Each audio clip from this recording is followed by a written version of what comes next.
Hi, I'm Holly Katuzian, and we're back on a special edition of Katuzian's Corner. So, we all experienced the election, and now we're trying to recover. So, we thought we would have a casual discussion versus one in the studio. Now we're here to talk about the election results of the races of Todd Young and Evan Bayh, and Trey Hollingsworth and Shelley Yoder. So, Sarah and I both thought Shelley Yoder was going to win, so I just want to talk to you about why you think Shelley Yoder lost and Trey Hollingsworth pulled through in this one. Well, I think when you're looking at the results of the election, I think it's pretty clear that Shelley Yoder was just faced some of the effects of the Trump takeover. I think it was always going to be a little bit harder for Yoder to pull out a win in such a Trump stronghold like Indiana. I thought she would have been able to do it based on name recognition and the fact that Hollingsworth was kind of a more of an outsider. But clearly that didn't work out for her. Because we've seen Indiana politics focus mostly on people from Indiana and people really connecting with those people.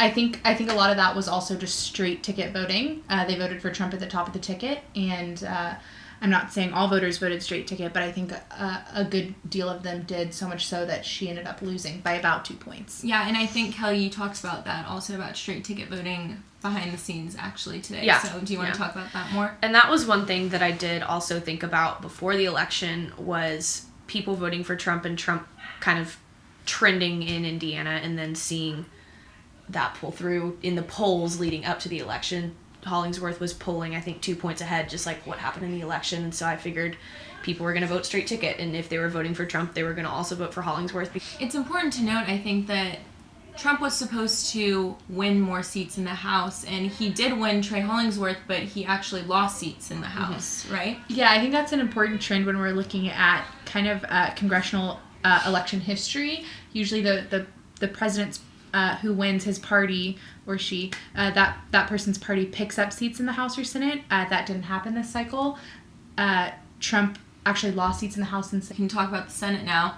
We all predicted, I think, that Evan Bayh was going to lose, and he did by a lot, and more than he was expected to lose by, right? Mm-hmm. He lost by 10 points, that's double digits, to Todd Young, who, like we mentioned before, was more of a Hoosier at heart, if you will. But this time we saw way less split results. In fact, we saw no split results this time around. Nationally. And I think we see that a lot because we see that medium-term factors and things that Trump said really didn't affect these races because we have two Republicans winning seats in Indiana when we thought that Shelley Yoder was going to win, and lots of people thought Evan Bayh was going to pull through. I think that just goes to show that long-term factors, like the ones we learned about in class, are really what wins elections. How do you think Mike Pence, who's the governor of Indiana, factored into this race? A governor/VP candidate can only play so much into it. I don't think voters were changing their mind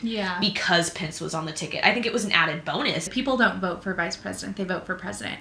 Okay. Well, if you guys missed our last segment, go to our website and watch that before you watch this one. Thanks so much, Holly. You're welcome. It's over. Woo! Okay.